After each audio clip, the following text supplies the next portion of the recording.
Woo!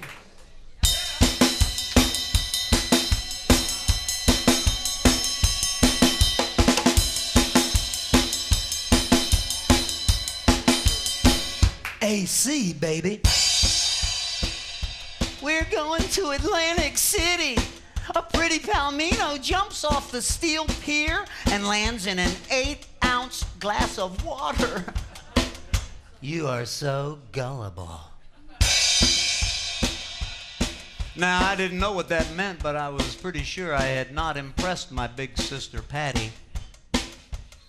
But Uncle Carl told me it's true. Yeah, right. The whole family northbound. All the kids stunned because Mr. and Mrs. Cheapskate never sprung for nothing like this. Camping in a tent, that's how it usually went.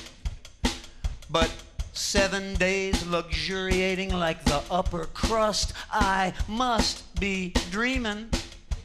Screaming along at 55, up Interstate 95 in our Galaxy 500. 3 girls in the back seat, men up front. Dad sucking on a blunt. Stogie, parody, AC, baby! On the horizon, I never laid my eyes on such a mecca of tourism. The city limits ushered in a salt air smelling. Conversation turned to the search for a hotel that would suit all our desires. Me and Jackie were giddy over the idea of room service. Patty said air conditioning is a must. And Fred was dead set on color TV. So the chant went up. Room service, room service, room service. We looked and took mental notes. The Ford was rolling up the street grid, rocking to the beat. Kids' mantra in overdrive.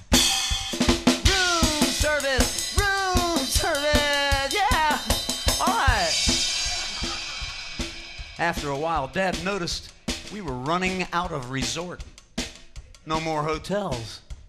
Just a bunch of rundown, paint-peeling north side shacks. Seedy. So we turned around and headed back downtown. The chant was now a chorus. Room service, color TV, air conditioning. Room service, color TV, air conditioning. Room service. Stop the car! Stop the car! Dad squealed to a halt.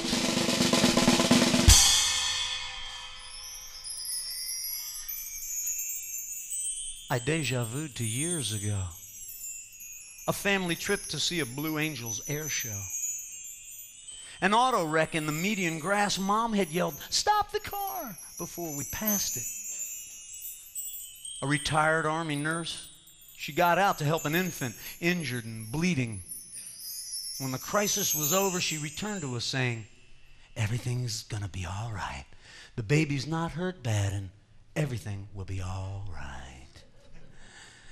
Now, I'm searching for the source of Mom's drama. I'm scanning the street for trauma. There's nothing but little old ladies in turn-of-the-century bathing suits. And their little old husbands pushing little old two-wheeled carts as they hawk Italian ice in the mid-morning sun. Mom's voice is now screeching, "Mrs. Marchetti! Mrs. Marchetti!" I knew that name, but my head swam as she got out and ran across the street and began hugging some overweight, hair in a bun, crusty old paisan who just happened to be one of her very own cuginas. That's Italian for cousin. Me, I thought Mom just sat in the back seat crocheting or saying novenas. But no, her eyes were peeled, senses keen, antenna up, I grew uneasy, like the grip on our trip had slipped, and now tipped towards unpredictable. And then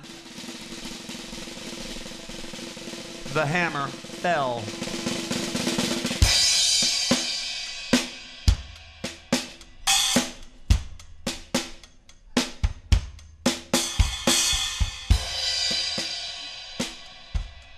Turns out Mrs. Marchetti owned a boarding house.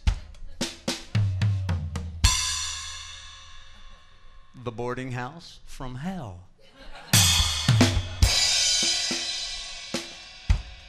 The two of them embraced on the sidewalk, all "Che fai?" and "Che faccia bella?" Our faccias fell. Crumpled in defeat. Fantasy week fading like a too thin coastal cloud, dissipating above the beach. Our reach had been exceeded by event. Dad parked. As we eyeballed the place where our vacation would be spent, walls bent and bowed like the legs of a rickety child. No room service.